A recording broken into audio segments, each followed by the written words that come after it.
आयोजकों ने प्रमाण प्रस्तुत किए हैं उनसे वह आरोप सिद्ध नहीं हो पाता है। दिनांक 30 जनवरी की घटना का उत्तरदायी केवल मैं ही हूं। अन्य समय में भी मैंने न किसी के साथ षड्यंत्र किया है और न किसी की सहायता की है। अतएव षड्यंत्र का आरोप मैं अस्वीकार करता हूं। बताना आवश्यक समझता हूं कि मैं दिल्ली क्यों और किस प्रकार आया। इस बात को तो मैं सदा बिना छिपाए कहता रहा हूं कि मैं गांधी जी के सिद्धांतों के विरोधी सिद्धांतों का प्रचार कर रहा हूं। मेरा यह पूर्ण विश्वास रहा है कि अहिंसा का अति प्रचार हिंदू जाति को अत्यंत निर्बल बना देगा। बुद्धि का और प्रज्ञा का अपमान है। अभियोजकों का यह कहना है कि मैं किसी के हाथ की कठपुतली हूं, वस्तुस्थिति के विपरीत है। प्रत्युत वह सत्य का विपर्यास है। मुझे हिंदुत्व का अभिमान था। मैं ज्यों-ज्यों बड़ा होता गया स्वतंत्रता पूर्वक सोचता रहा। मैं कट्टरपन पर नहीं जमा रहा। इसीलिए मैंने छूत-छात और जन्मगत जातीयता को मिटाने का प्रयत्न किया। मैंने जाति पाति विरोधी दल में काम किया और इस निश्चय पर पहुंचा कि सब हिंदू बराबर हैं, चाहे वे किसी भी जाति में उत्पन्न हुए हों और चाहे उनका कोई भी व्यवसाय हो। सबको एक ही सामाजिक और धार्मिक दृष्टि से देखा जाना चाहिए। मैंने खुल्लम खुल्ला बहुत बार ऐसे भोजों में भाग लिया जिनमें ब्राह्मण, क्षत्रिय, वैश्य और अंत्यजों ने साथ बैठकर भोजन किया था। मैंने दादाभाई नौरोजी, विवेकानंद, गोखले और टिळक के साहित्य को पढ़ा है और प्राचीन एवं आधुनिक भारत के इतिहास को पढ़ा है। साथ ही संसार के बड़े बड़े देशों इंग्लैंड, फ्रांस, अमेरिका और रूस के इतिहास को भी पढ़ा है। केवल यही नहीं, प्रत्युत मैंने समाजवाद और रूस के कम्युनिज्म पर भी पुस्तकें पढ़ी हैं। परंतु सबसे अधिक ध्यान मैंने वीर सावरकर और गांधी जी के साहित्य और विचारों पर दिया। आधुनिक भारत गत 50 वर्षों में इन्हीं दो पुरुषों के सिद्धांतों से प्रभावित रहा है। पर्याप्त पढ़ने और सोचने के पश्चात मुझे ऐसा लगता है कि देशभक्त होने के नाते मेरा सर्वप्रथम कर्तव्य हिंदुत्व और हिंदू जनता की सेवा करना है, क्योंकि 30 करोड़ हिंदुओं की स्वतंत्रता और उनके अधिकारों की रक्षा करना संपूर्ण संसार के 5वें भाग की भलाई करना है। इसी विचारधारा से प्रेरित होकर मैं हिंदू संगठन की ओर आकृष्ट हुआ और मेरा यह विश्वास दृढ़ हो गया कि इन्हीं सिद्धांतों पर चलकर मातृभूमि भारतवर्ष की स्वतंत्रता को स्थायी रखा जा सकता है। उन्हीं दिनों बहुत सी घटनाएं ऐसी हुई जिनसे मुझे ऐसा विश्वास हो गया कि सावरकर जी और अन्य नेता मेरे विचारों के युवकों की उग्र नीति का समर्थन नहीं करेंगे। 1946 में सुहरावर्दी की सरकार के समय नौखाली में मुसलमानों के हाथों हिंदुओं पर जो अत्याचार हुए उससे हमारा खून खौल गया। मैंने और आप्टे ने यह निश्चय किया कि उनकी प्रार्थना सभाओं में इतने प्रदर्शन करें कि उनके लिए प्रार्थना सभा करना असंभव हो जाए। श्री आप्टे ने कुछ शरणार्थी साथ लेकर शहर में एक जुलूस भी निकाला जिसमें गांधी जी और सुहरावर्दी के विरुद्ध नारे लगाए गए और भंगी कॉलोनी की प्रार्थना सभा में प्रदर्शन किया।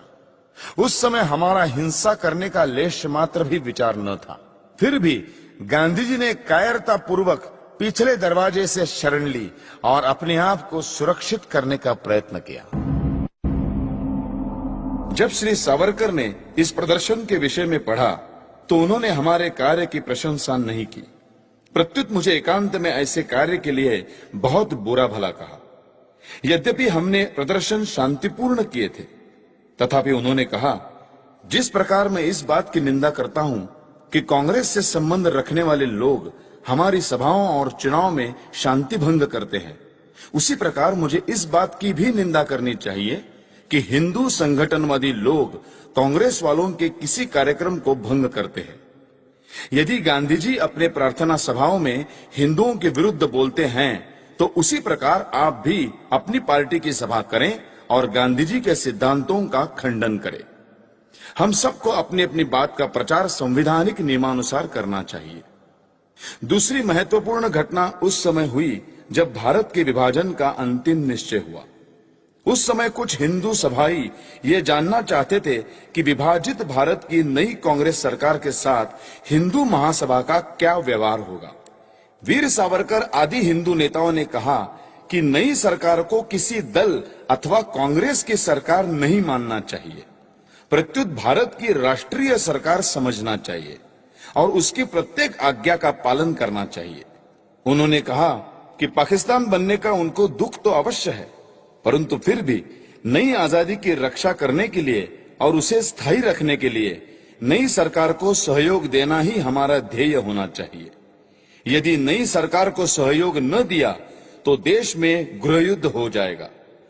कुछ समय बाद ही पंजाब और भारत के अन्य भागों में मुसलमानों के अत्याचार शुरू हो गए। कांग्रेस शासन ने बिहार, कलकत्ता, पंजाब और अन्य स्थानों पर उन हिंदुओं को ही गोली का निशाना बनाना शुरू कर दिया जिन्होंने मुसलमानों की बढ़ती हुई शक्ति को रोकने का साहस किया था। जिस बात से हम डरते थे वही होकर रही। फिर भी कितनी लज्जा की बात थी कि कांग्रेस शासन 15 अगस्त 1947 को रंग रैलियां रचाए, रोशनी करे और आनंदोत्सव मनाए, जबकि उसी दिन पंजाब में मुसलमानों द्वारा हिंदुओं का खून बहाया जा रहा था और पूरे पंजाब में हिंदुओं के घर जलाए जा रहे थे। मेरे विचारों के हिंदू सभाइयों ने निश्चय किया कि हम उत्सव मनाएं और मुसलमानों के बढ़ते हुए अत्याचार को रोकने का प्रयत्न करें। मैंने अपने दैनिक पत्र अग्रणी में हिंदू महासभा की इस नीति और वृद्ध नेताओं के कार्यों की आलोचना आरंभ की और हिंदू संगठन के इच्छुक नवयुवकों का आह्वान किया कि वे हमारे कार्यक्रम को अपनाएं। सन 1920 से अर्थात लोकमान्य तिलक के पश्चात गांधी जी का प्रभाव कांग्रेस में बढ़ा और बल पकड़ता गया।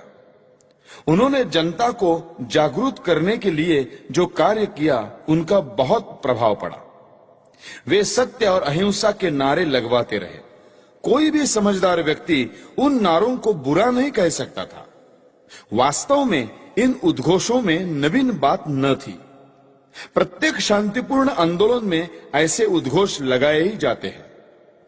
ये आशा करना कि जनता साधारण जीवन में ऐसे उच्च सिद्धांतों पर चलेगी केवल एक स्वप्न है। वास्तविकता यह है कि अपने कर्तव्य का पालन करने के लिए, अपने सम्मान की रक्षा करने के लिए और अपने आश्रितों और देश के लिए कुछ करने के लिए हमें अहिंसा छोड़कर हिंसा पर चलना पड़ेगा। मेरा अटल विश्वास है कि अत्याचारी का सामना शस्त्रों से ही किया जा सकता है। अत्याचारी शत्रु का शस्त्रों से दमन करना मैं पवित्र समझता हूं। श्री रामचंद्र ने सीता को मुक्त कराने के लिए रावण को मारा। श्री कृष्ण ने कंस के अत्याचारों का अंत करने के लिए कंस को मारा। महाभारत में अर्जुन को भी बहुत ऐसे व्यक्तियों को मारना पड़ा जिनमें उनके बहुत से निकट संबंधी भी थे। यहाँ तक कि पूजनीय भीष्म पितामह को भी मारना पड़ा क्योंकि वे अत्याचारी के पक्ष में थे। यदि कोई राम, कृष्ण और अर्जुन को हिंसक समझता है तो उसको मानवता के सिद्धांत का ज्ञाता नहीं कहा जा सकता। ऐसा कहना चाहिए कि उसे संसार की कार्य प्रणाली का ही ज्ञान नहीं है। वो छत्रपति शिवाजी की ही वीरता थी जिसने भारत में यवनों के अत्याचार को रोका।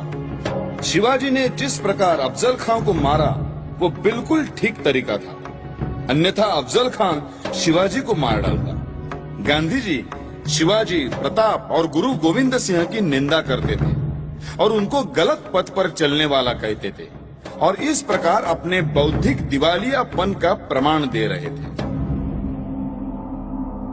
गांधी जी 1914 में इंग्लैंड से आए और उसी समय उन्होंने देश के राजनैतिक जीवन में प्रवेश किया।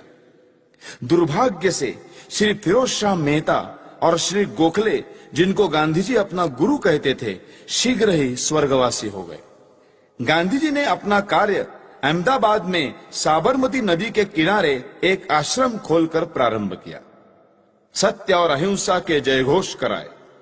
उन्होंने स्वयं इस बात को बहुत बार स्वीकार किया कि वे अपने सिद्धांतों के विरुद्ध कार्य कर जाते हैं।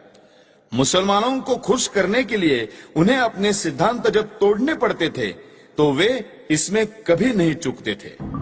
सत्य और अहिंसा वैसे तो बहुत अच्छे सिद्धांत हैं, परंतु उनको जीवन में बरता जाए तभी तो वो अच्छे कहलाएंगे। शिवा बावनी पर प्रतिबंध। गांधी जी ने शिवा बावनी जैसी साहित्यिक और ऐतिहासिक रचना पर भी प्रतिबंध लगवा दिया कि उसे लोगों के बीच न पढ़ा जाए। शिवा बावनी 52 छंदों का एक संग्रह है जिसमें छत्रपति शिवाजी महाराज की प्रशंसा गाई गई है और इस बात का वर्णन है कि किस प्रकार उन्होंने हिंदू धर्म और राष्ट्र की रक्षा की। शिवा बावनी में एक छंद है कि यदि शिवाजी न होते तो सारा देश मुसलमान हो जाता। सुहावर्दी को संरक्षण। मुस्लिम लीग ने उस केंद्रीय अस्थायी मंत्रिमंडल में सम्मिलित होने से इनकार कर दिया जिसको बनाने के लिए लॉर्ड वेवल ने नेहरू को आमंत्रित किया था। इतना ही नहीं, मुस्लिम लीग ने नेहरू सरकार के विरुद्ध सीधी कार्यवाही करने के लिए काउंसिल बनाई। नेहरू मंत्रिमंडल के निर्माण के 2 सप्ताह पूर्व अर्थात 15 अगस्त 1946 को कलकत्ता में हिंदुओं का व्यापक संहार किया गया जो बिना किसी रोक टोक के 3 दिन तक चलता रहा। इन दिनों की भयानक घटनाओं के रोमांचकारी चित्र प्रसिद्ध अंग्रेज दैनिक स्टेट्समैन ने प्रकाशित किए थे। उस समय यह सोचा जाने लगा कि जिस सरकार के काल में इतने अत्याचार हुए हों उसको पद से अलग कर देना चाहिए। यह सरकार सुहरावर्दी की थी, परंतु साम्यवादी गवर्नर ने भारत सरकार की एक्ट धारा 93 के अनुसार गवर्नमेंट संभालने से इनकार कर दिया। उस समय गांधी जी कलकत्ता गए और इन सब अत्याचारों की जड़ सुहरावर्दी से उन्होंने मित्रता स्थापित कर 1943 में जेल में गांधी जी ने जब अनशन किया तो किसी व्यक्ति को भी राजनैतिक समस्याओं के विषय में उनसे मिलने नहीं दिया जाता था। केवल उनके निकट संबंधी ही स्वास्थ्य के विषय में जानने के लिए मिलते थे। उन दिनों श्री राजगोपालाचार्य उनसे मिले और पाकिस्तान बनाने की योजना का उन्हें परामर्श दिया। गांधी जी ने उनको इस विषय में जिन्ना से बातचीत करने की आज्ञा दी। फिर 1944 में गांधी जी 3 सप्ताह तक जिन्ना से बातचीत करते रहे और उसने वर्तमान पाकिस्तान जैसी ही योजना उनके सामने रखी। गांधी जी प्रतिदिन जिन्ना के घर जाते थे और उसकी प्रशंसा करते थे, उससे गले मिलते थे, परंतु जिन्ना अपनी पाकिस्तान की मांग से 1 इंच भी न हटा। गांधी जी हिंदू मुस्लिम एकता चाहते थे, परंतु सब कुछ इसके विपरीत हो रहा था। Cabinet mission plan. 1946 के प्रारंभ में कैबिनेट मिशन भारत आया। इसमें इंग्लैंड के भारत मंत्री श्री लॉरेंस, श्री अलेक्जेंडर और श्री क्रिप्स थे। इसके भारत आने के विषय में प्रधानमंत्री श्री एटली ने पार्लियामेंट में एक भाषण दिया और कहा कि अंग्रेजी गवर्नमेंट भारत की बागडोर भारतवासियों को ही सौंपना चाहती है, परंतु इसके लिए यह आवश्यक है कि सब भारतवासी एक निर्णय पर पहुंच जाएं। मिशन का घोषित कार्य सब दलों में संधि कराना था, परंतु जो कुछ मिशन ने किया वह भारत के लिए बहुत हानिकारक था। कांग्रेस संगठित भारत चाहती थी, परंतु कांग्रेस को अपने ध्येय और अपनी मांग पर आत्मविश्वास न था। दूसरी ओर जिन्ना विभाजित भारत चाहता था और अपनी मांग पर अड़ा हुआ था। इन समस्याओं को सुलझाने में बहुत कठिनाई दिखाई देती थी। इसलिए मिशन ने सबसे बात की और फिर 15 मई 1946 को अपने निर्णय की घोषणा कर दी। मिशन ने प्रकट रूप में तो संगठित भारत के प्रति शुभकामनाएं प्रकट की, किंतु प्रकारांतर से अपनी योजना में पाकिस्तान के पूर्ण अंश भर दिए। उसने 6 धाराएं ऐसी रखी जिनको मानने पर भारत के 2 टुकड़े हुए बिना नहीं रह सकते थे। चाहे ये विधान परिषद चुने हुए व्यक्तियों से बना हो, फिर भी उसके द्वारा पूर्ण स्वतंत्रता का विधान नहीं बनाया जा सकता था। कांग्रेस भारत छोड़ो आंदोलन की असफलता के बाद इतनी निराश हो चुकी थी कि वो कोई भी ऐसी योजना मानने को तत्पर थी जिसमें तनिक भी राष्ट्रीयता की झलक हो। इसलिए इस योजना को स्वीकार करके कांग्रेस ने प्रकारांतर से पाकिस्तान मान लिया, परंतु योजना में पाकिस्तान का शब्द न होने से वह संतुष्ट थी। कांग्रेस ने योजना को तो स्वीकार कर लिया, परंतु केंद्रीय सरकार बनाने को तैयार न हुई। अंत में कांग्रेस को सरकार बनानी पड़ी और बिना शर्त सारी योजना को स्वीकार करना पड़ा। जिन्ना ने अंग्रेजों को अन्यायी बताकर उनकी निंदा प्रारंभ कर दी। उधर मुस्लिम लीग ने सीधी कार्यवाही प्रारंभ की। बंगाल, पंजाब, बंबई और अन्य स्थानों पर मुसलमानों ने ऐसे रक्तपात, लूटपाट और अग्निकांड किए कि इतिहास में कहीं भी उनका उदाहरण देखने को नहीं मिलता। हानि केवल हिंदुओं की ही हुई। कांग्रेस जिन्ना की शरण में। अगले वर्ष ही कांग्रेस ने जिन्ना के सम्मुख आत्मसमर्पण कर दिया। पाकिस्तान मान लिया गया। जो कुछ उसके पश्चात हुआ वो सबको भली भांति ज्ञात है। गांधी जी फिर मुसलमानों का पक्ष लेते रहे। जो लाखों हिंदू लूटे पीटे नष्ट हुए, इस महात्मा ने उनके लिए एक शब्द भी न कहा। वह स्वयं को मानवता का सेवक कहता था, किंतु उसके लिए मानवता के एकमात्र प्रतीक मुसलमान थे। हिंदू उसकी मानवता के क्षेत्र में नहीं आते थे। इस विचित्र साधु वृत्ति को देखकर मुझे आघात पहुंचा। गांधी जी और गोवध।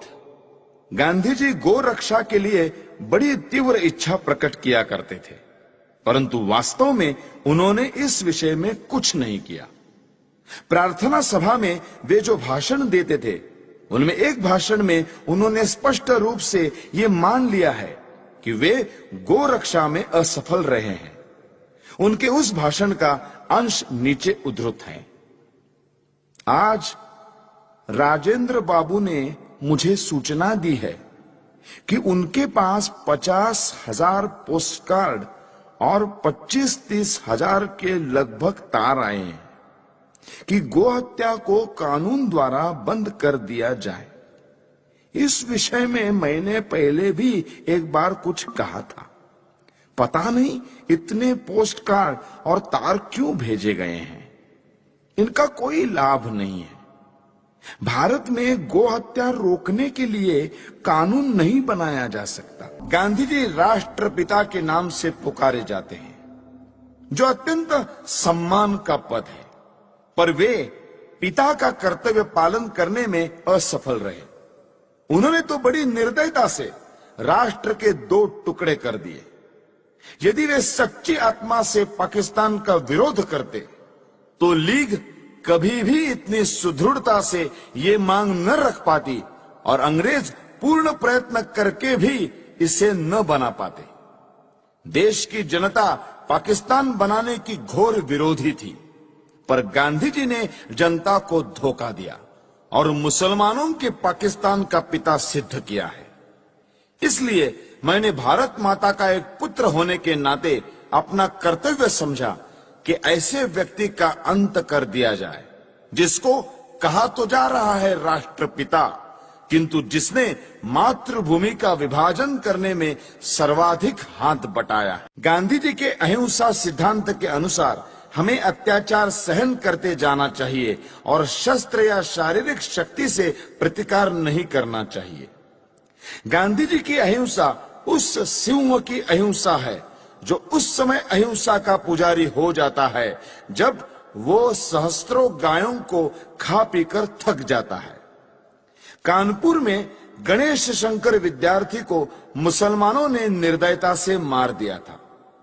गांधी जी उनका उदाहरण देकर कहते थे कि इस प्रकार अहिंसा पर चलकर अपना बलिदान कर देना चाहिए। मेरा विश्वास है यह अहिंसा यानी नपुंसकत्व देश को नष्ट कर देगी और पाकिस्तान भारत पर आधिपत्य जमा लेगा। मुझे स्पष्ट दिखाई देता था कि यदि मैं गांधी जी का वध करूंगा तो मैं जड़ मूल से नष्ट कर दिया जाऊंगा। लोग मुझसे घृणा करेंगे। मेरा सम्मान जो मुझे प्राणों से अधिक प्रिय है नष्ट हो जाएगा। किंतु साथ में मैं ये भी जानता था कि गांधी जी सदा के लिए विदा हो जाएंगे तो देश की राजनीति में शस्त्र प्रयोग और प्रतिकारात्मक कार्यवाही को स्थान मिलेगा। देश शक्तिशाली होगा। मैं अवश्य मरूंगा, किंतु देश अत्याचारों से मुक्त होगा। सब मुझे मूर्ख कहेंगे, पर देश ऐसे मार्ग पर चलेगा जो उचित होगा। यही सोचकर मैंने गांधी जी का अंत करने की ठानी। मैंने अपना निर्णय किसी को नहीं बताया। 30 जनवरी 1948 के दिन मैंने गांधी जी का वध किया। मेरे पास कहने को और कुछ नहीं है। Sanchoy Bao now, Bolognese for days. All Coles brand mince is now 10% off. Like Coles. यदि देशभक्ति पाप है तो मैं पाप मानता हूं। मैंने पाप किया है। यदि प्रशंसनीय है तो मैं अपने आप को उस प्रशंसा का अधिकारी समझता हूं। मुझे विश्वास है, यदि मनुष्यों द्वारा स्थापित न्यायालय से ऊपर कोई और न्यायालय होगा तो उसमें मेरे कार्य को अपराध नहीं समझा जाएगा। मैंने देश और जाति की भलाई के लिए यह काम किया है। मैंने उस व्यक्ति पर गोली चलाई जिसकी नीति से हिंदुओं पर घोर संकट आए और हिंदू नष्ट हुए। वास्तव में मेरे जीवन का उसी समय अंत हो गया था जब गांधी जी पर गोली चलाई थी। उसके पश्चात मैं अनासक्त जीवन बिता रहा हूं। मेरे लिए संतोष का विषय है कि मुझे कोई पश्चाताप नहीं है। हैदराबाद की समस्या में अकारण देर हो रही थी। सरकार ने गांधी जी के मृत्यु के बाद शस्त्र शक्ति से इस समस्या को ठीक रूप से सुलझा दिया है। भारत की आधुनिक राजनीति और सरकार अभी तक तो ठीक प्रकार से चलती हुई जान पड़ रही है। गृह मंत्री ने कहा है कि देश के पास प्रचुर युद्ध सामग्री होनी चाहिए। ऐसा विचार प्रकट करते हुए उन्होंने ये नहीं कहा कि वे गांधी जी के सिद्धांतों पर चलकर ये सब कुछ करेंगे। यदि वे ऐसा कहें तो केवल अपने मन के संतोष के लिए कहेंगे। ये याद रखना चाहिए कि यदि आधुनिक शस्त्रों का प्रयोग करके ये कहा जाए कि गांधी जी के अहिंसा सिद्धांत पर चला जा रहा है तो हिटलर, मुसोलिनी, चर्चिल या रूजवेल्ट के देश रक्षा के ढंग और गांधी जी के अहिंसा सिद्धांत में कोई भेद नहीं रह जाएगा। मैं यह मानने को तैयार हूं कि गांधी जी ने देश के लिए बहुत कष्ट उठाए। उन्होंने जनता में जागृति पैदा की। उन्होंने स्वार्थवश कुछ नहीं किया, परंतु दुख यह है कि वे इतने ईमानदार नहीं थे कि अहिंसा की हार को स्वीकार कर लेते।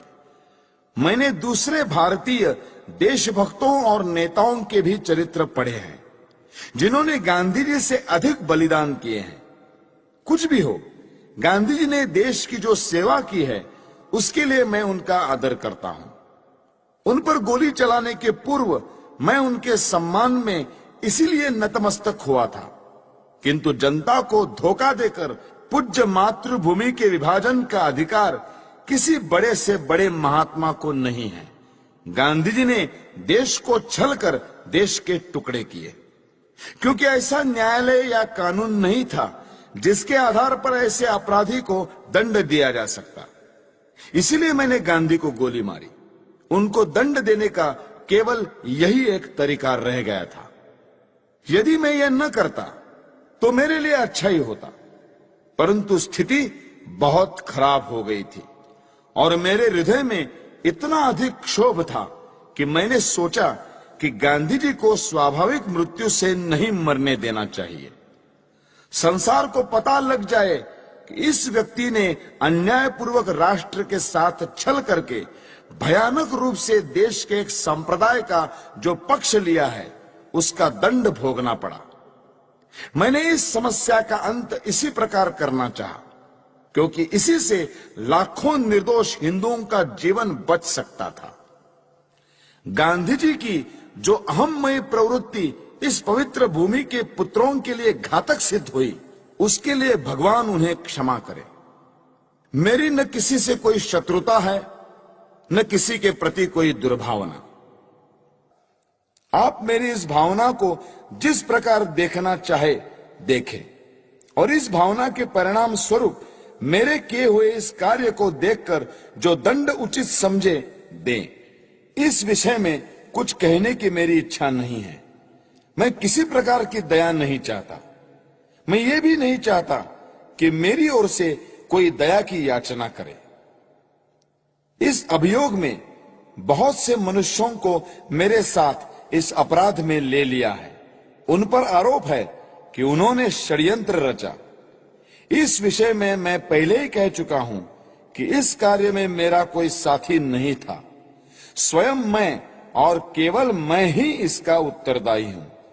यदि दूसरे लोग इसी दोष के लिए नहीं खड़े किए जाते तो मैं अपने लिए बचाव भी न करता। न्यायालय को मालूम है कि 30 जनवरी 1948 के कृत्य से संबंधित साक्षीदारों की परिपरीक्षा यानी क्रॉस एग्जामिनेशन न ली जाए, ऐसी मेरी इच्छा थी और मेरे विधिज्ञों को भी मेरा वैसा आग्रह रहा था। इससे मैं अपने लिए बचाव नहीं कर रहा, यह स्पष्ट होगा। अंत में मैं ये कहना चाहता हूं कि जो वक्तव्य मैंने दिया है वो सत्य और शुद्ध है। प्रत्येक बात संदर्भ ग्रंथों को देखकर तैयार की गई है। मैंने सरकारी समाचार पत्र, इंडियन ईयर बुक, कांग्रेस का इतिहास, गांधी जी की आत्मकथा, समय समय पर प्रकाशित कांग्रेस के बुलेटिन, यंग इंडिया और हरिजन की फाइलें और गांधी जी की प्रार्थना सभा के भाषणों से ये वक्तव्य तैयार करने में सहायता ली है। मैंने ये लंबा वक्तव्य इसलिए नहीं दिया है कि लोग मेरे कार्य को सराहें, बल्कि इसलिए दिया है कि लोग मेरे विचारों को भली भांति जान जाए और किसी के मस्तिष्क में मेरे विषय में कोई भ्रांत धारणा न रहे। भगवान करे हमारा देश फिर अखंड हो और जनता उन विचारों का त्याग करे जो अत्याचारी के आगे झुकने की प्रेरणा देते हैं। भगवान से यही मेरी अंतिम प्रार्थना है। मेरा वक्तव्य अब समाप्त हो चुका है।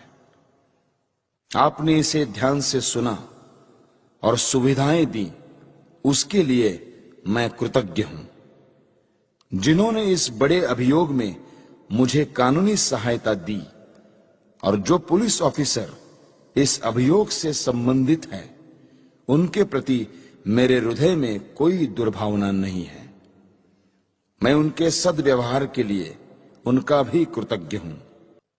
यह सत्य है कि मैंने 300-400 लोगों के बीच दिन के समय गांधी पर गोलियां चलाई। मैंने भागने का कोई प्रयत्न नहीं किया। वास्तव में भागने का विचार मेरे मस्तिष्क में आया ही नहीं। मैंने अपने ऊपर गोली चलाने का प्रयत्न भी नहीं किया। आत्मघात करने का मेरा कभी विचार न था, क्योंकि मैं अपने विचारों को खुले न्यायालय में प्रकट करना चाहता था। आलोचनाओं के बावजूद भी